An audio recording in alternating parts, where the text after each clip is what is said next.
उसी समय आज ढकेल के चली आई, पूरी रात कुआं में पड़ी रही। बोई महाराज आती, घोड़ा पे सवार हुए तो चली। जवाब दिया आप हमें निकाल लो। आवाज सुनी, निकाला। बोले लकी इसमें कैसे गिर गई? तो समझाया कि बोली सुनो मैं जा में कैसे गिर गई सुनो। पैर में हुई सहेलिया, हुई गई सहेलिया ढकेल गई।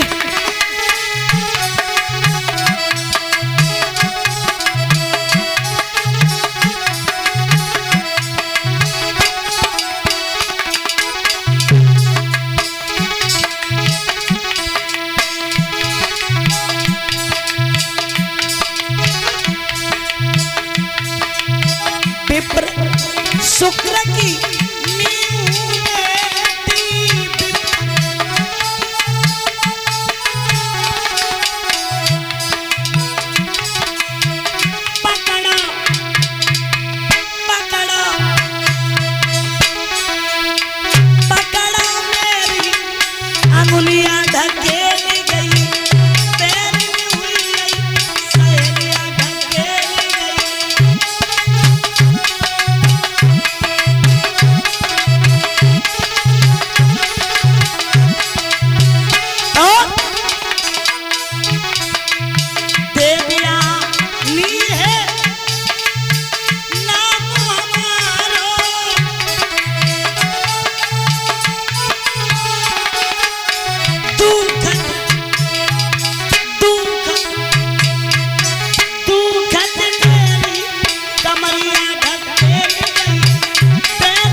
जवाब दिया मेरी सहेली हमें ढकेल के चली गई। महाराज उसी समय जब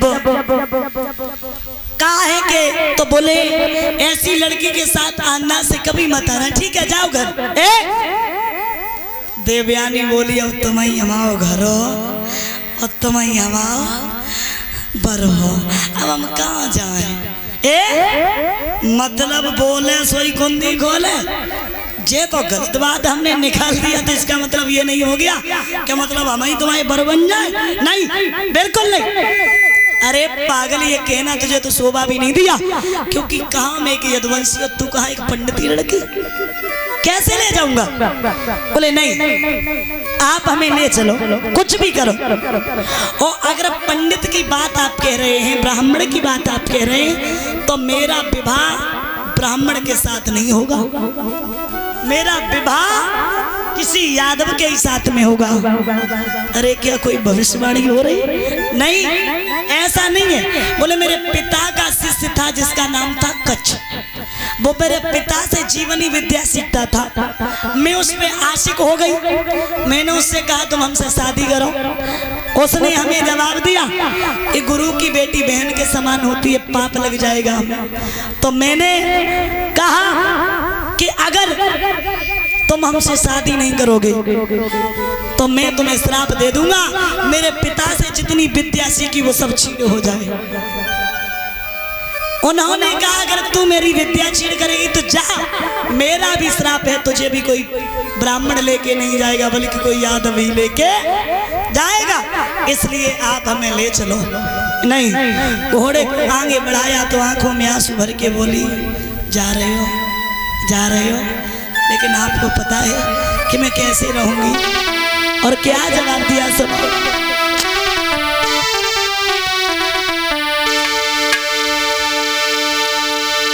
कि तेरी जुदाई राजा और कैसे सहूंगी, तुम्हारे बिन अकेली कैसे रहूंगी, तुम्हारे बिन।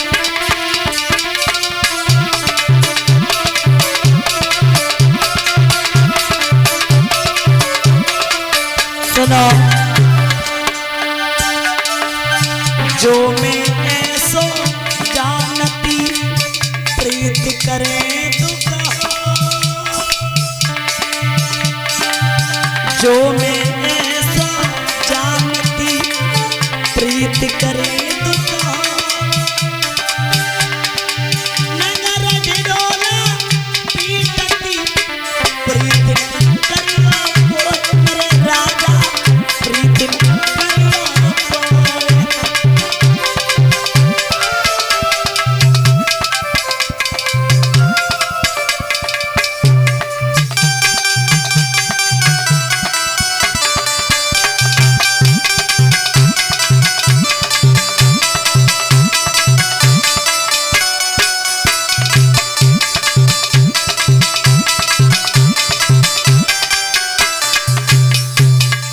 जवाब दिया और कहा मैं तुम्हारे बिना कैसे रहूंगी।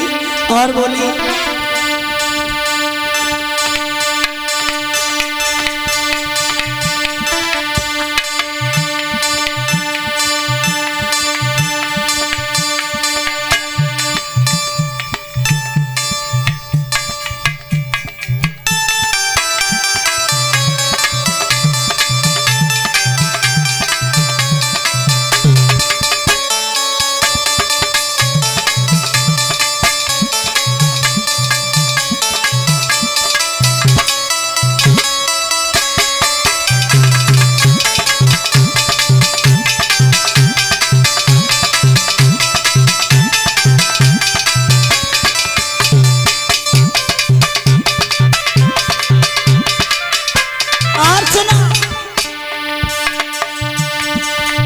लकड़ी जल कोयला जल मैं पाप लिए सी जली कोयला भैया कन्हैया कोयला भैया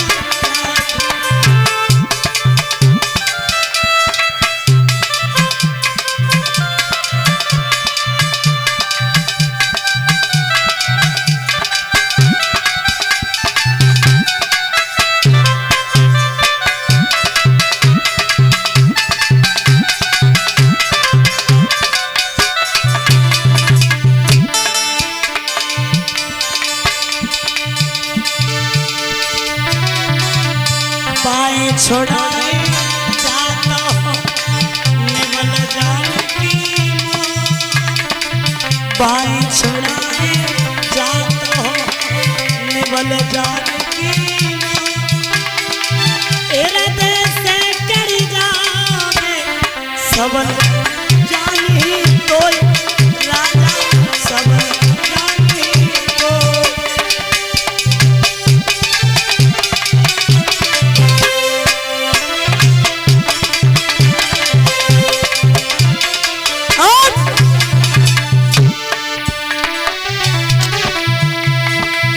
पोथी पढ़ी पढ़ी जगमोआ पोथी पढ़ी पढ़ी जगमोआ पंडित भयान को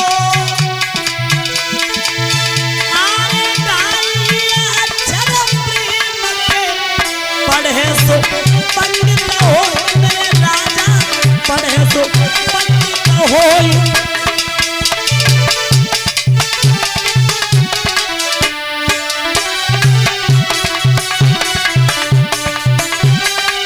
और विरह की अग्नि में पल पल जलूंगी मैं तुम्हारे बिन अकेली कैसे रहूंगी तुम्हारे बिन अकेली कैसे रहूंगी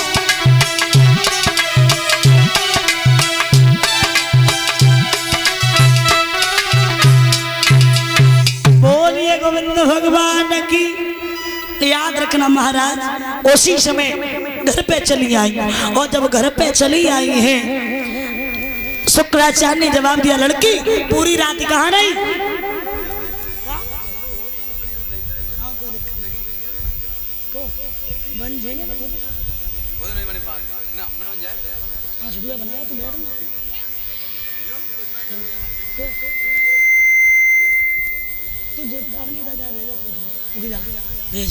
ध्यान रखना।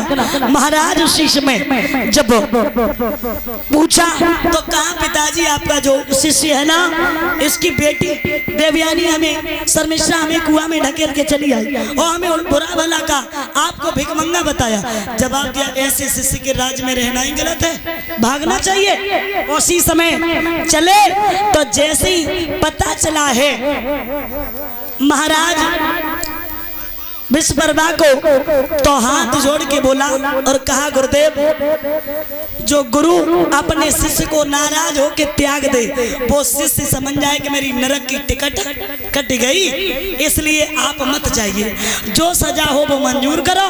तो उसी समय कहा मेरी इच्छा ऐसी है, जिस दिन मेरी लड़की की शादी हो उस दिन तेरी लड़की मेरी लड़की की दासी बन के जाए। ठीक है। महाराज शर्मिष्ठा को खबर मिली कि हमें दासी बनना पड़ेगा। सरोवर में फिर नहाने के लिए गई। अब शर्मिष्ठा की सहेली बोली एक काम करो, जो ही जन नहावे सरोवर में जाके नीचे ही टांग खींच लो, जो ही डुबकी मारे टांग खींच लो नीचे ही को, और निक मुंह में पानी भरे और चार चार डोका लगी न रहे, बांस न बजे बसरिया, जब जय ना रहे तो दासी की न की बन कीजिए। लेकिन महाराज तब तक वो आती आ गए और जैसे आए देखा लड़कियां नहा रही है, रुकना उचित नहीं समझा, आगे बढ़े। देवयानी ने देख लिया, हाथ जोड़ के बोली आप हमारे पिता के पास चलिए, आप मुझसे शादी बेशक मत करना, आप एक लोटा क्या जल भी नहीं पी सकते हैं। लेकर के पहुंची और तो शुक्राचार्य ने पूछा आपको मेरी लड़की का स्वभाव कैसा लगा? बोले ठीक है, ने गुस्सा जारी करती जिद जारी। और देवयानी से पूछा तुम्हें कैसा लगा? बोले हमें तो बहुत बढ़िया। समझ गए कि मेरी लड़की को प्यार हो गया। याद से कह दिया बारात लेके आ जाओ। विधि विधान से बारात लेकर के आए, विवाह हुआ। विदा करते समय शुक्रनी विदा के समय कही राजन इसका विश्वास न हो, मेरी बेटी से प्रेम रखियो, दासी संग भोग विलास न हो। हम कभी ये न सुन ले कि आपने दासी के साथ भी संभोग किया। तो महाराज याद रखना, एक महल में देवयानी, एक में शर्मिष्ठा। एक दिन की बात है, राजा शिकार खेलने के लिए चला तो महाराज शर्मिष्ठा जो थी देखने में बड़ी सुंदर थी, देवयानी से छत पे खड़ी अपने केसों को सुखा रही, छींक हो गई। राजा ने कहा लड़की यह क्या कर रही थी? तो हाथ जोड़ के बोली महाराज इतनी तेज चिल्लाए का रहे हो, इतनी तेज चिल्लाई का रहे हो। तो उसी समय कहा कि महाराज हमें एक बात बताओ, परिचय जी, लड़का को जब ब्याह होते लड़का को, तो लड़का को दहेज में एसी, इन्वर्टर, डबल बेड, अलमारी, ड्रेसिंग टेबल, कहने का मतलब हर चीज मिलती है। उस पे अधिकार किसका होता है? बोलो बोलो, किसका होता है? आप लोग बताओ किसका होता है? थोड़ा तेज बोलो, किसका अधिकार होता है? लड़का को लड़का की, लड़का को लड़का की बहू को परिचय दिया जो डुगरा डुगरिया तो नारे में फेंक दे। लड़का बहू जगा दे, एसी पर यो बीमार हो जाए, टीवी देखे आंखें अंधे हो जाओ। परिचय जी बता, डुगरा डुगरी की वैल्यू है? तो ध्यान रखना। महाराज हाथ जोड़ के बोली महाराज हम तो तुम्हें दहेज में ही मिली, क्या आप एक लोटा जल भी नहीं पी सकते हो? तो कहा ठीक है हम आएंगे। याद आ गई, राजा चला